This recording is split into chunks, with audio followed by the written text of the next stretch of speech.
Le vétérinaire serra le chat contre lui.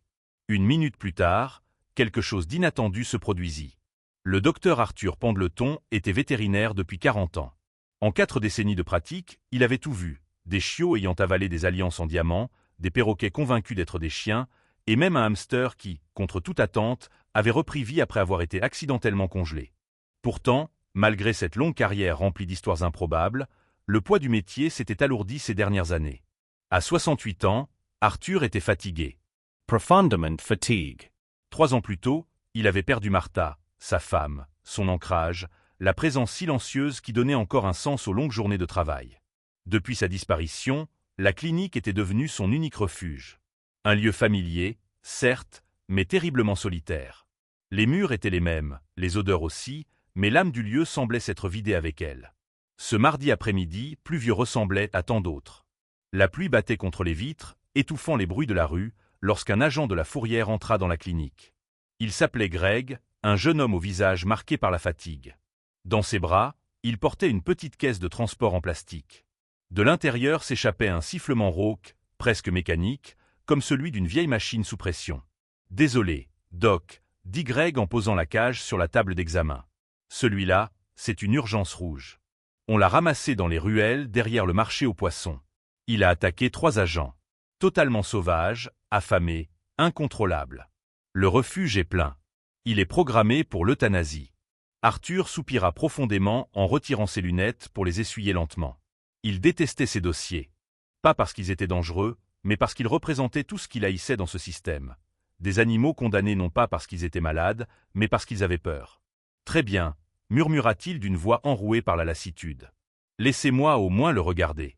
Je n'endors jamais un animal sans l'avoir regardé dans les yeux. » Greg recula instinctivement. « Faites attention à vos doigts, Doc. Celui-là est un démon. » Arthur s'approcha lentement de la cage.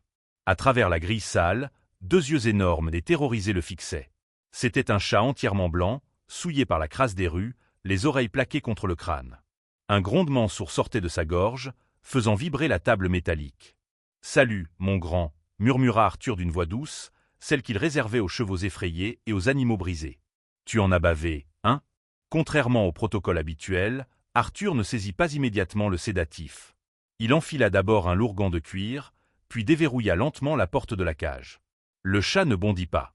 Il se figea, tendu comme un ressort prêt à rompre. « Allons-y doucement », continua Arthur. « On va d'abord te nettoyer.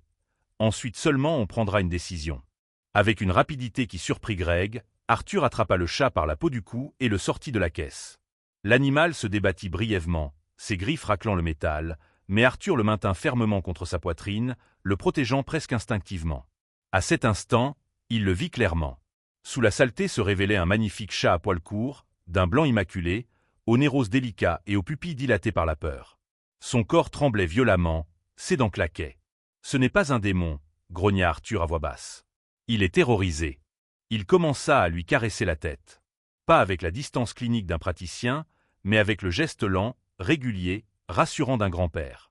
Il gratta derrière les oreilles, fit glisser sa main le long de l'échine.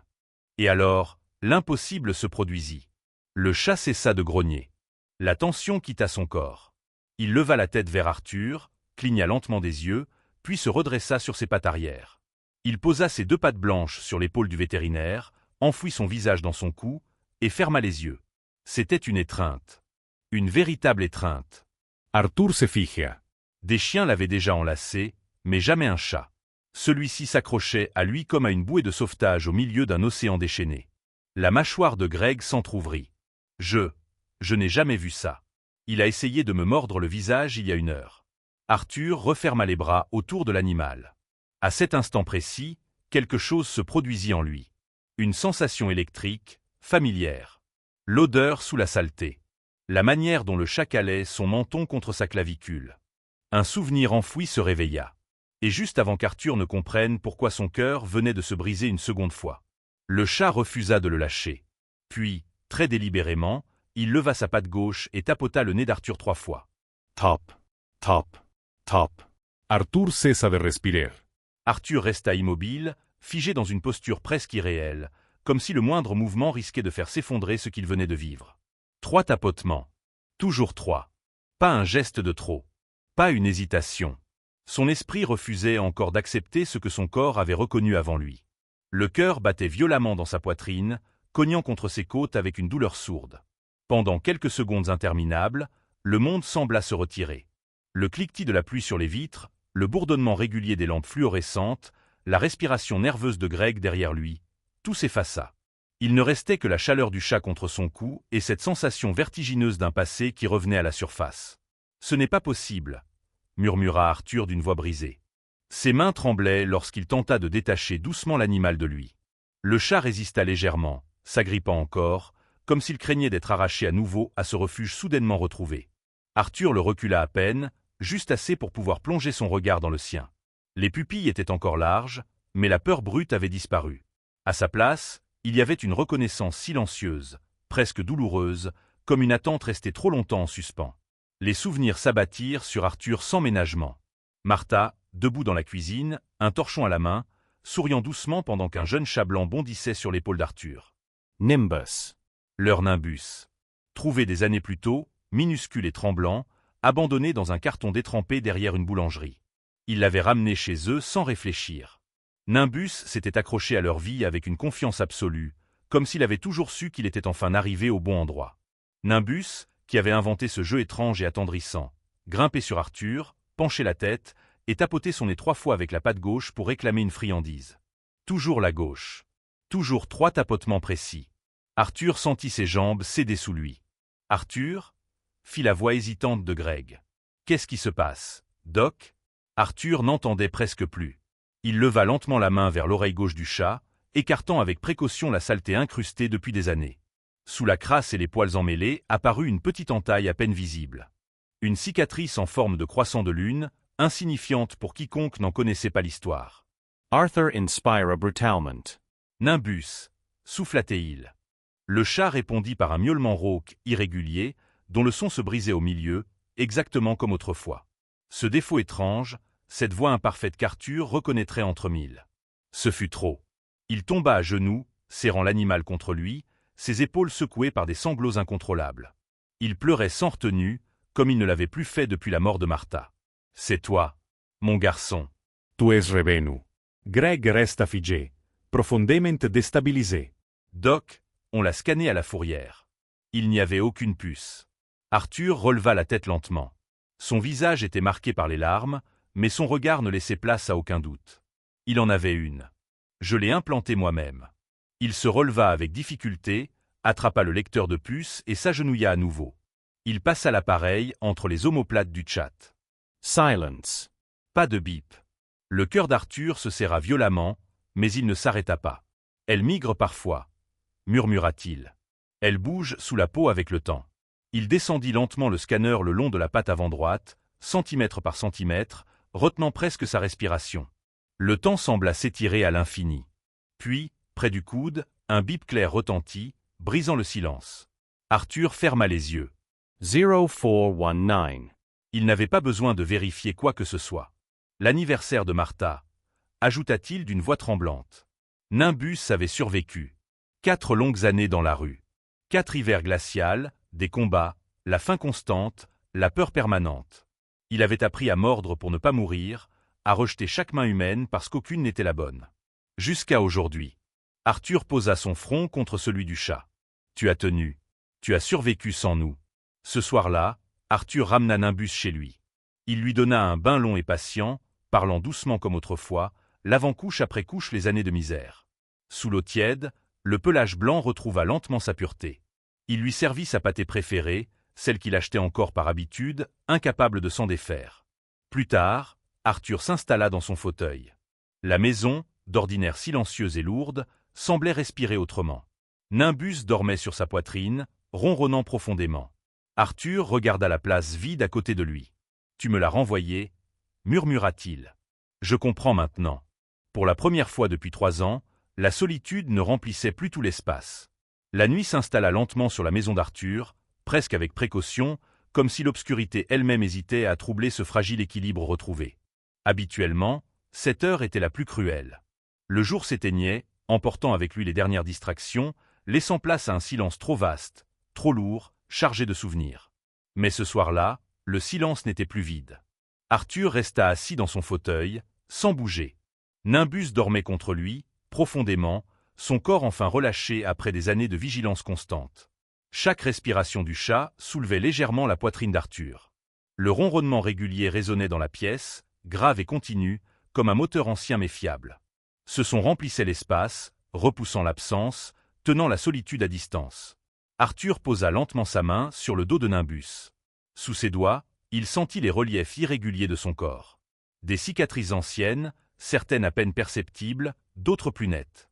Des traces de combat, de chute, de nuits passées à dormir à même le béton froid. Chaque marque racontait une fuite précipitée, une morsure évitée de justesse, un instant où la survie avait tenu à presque rien. « Tu as vécu trop de choses », murmura Arthur à voix basse. Nimbus remua légèrement, sans se réveiller. Ses oreilles frémirent, puis se détendirent de nouveau. Même dans le sommeil, il restait attentif. Arthur sentit une douleur sourde lui serrer la poitrine.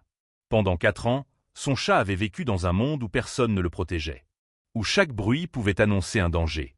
Où aucune main n'était digne de confiance. Arthur ferma les yeux. Un souvenir s'imposa à lui, clair, précis, presque douloureux. Martha, assise exactement à cette place, les jambes repliées sous elle, une couverture sur les épaules. Nimbus, plus jeune, plus rond, roulé sur ses genoux.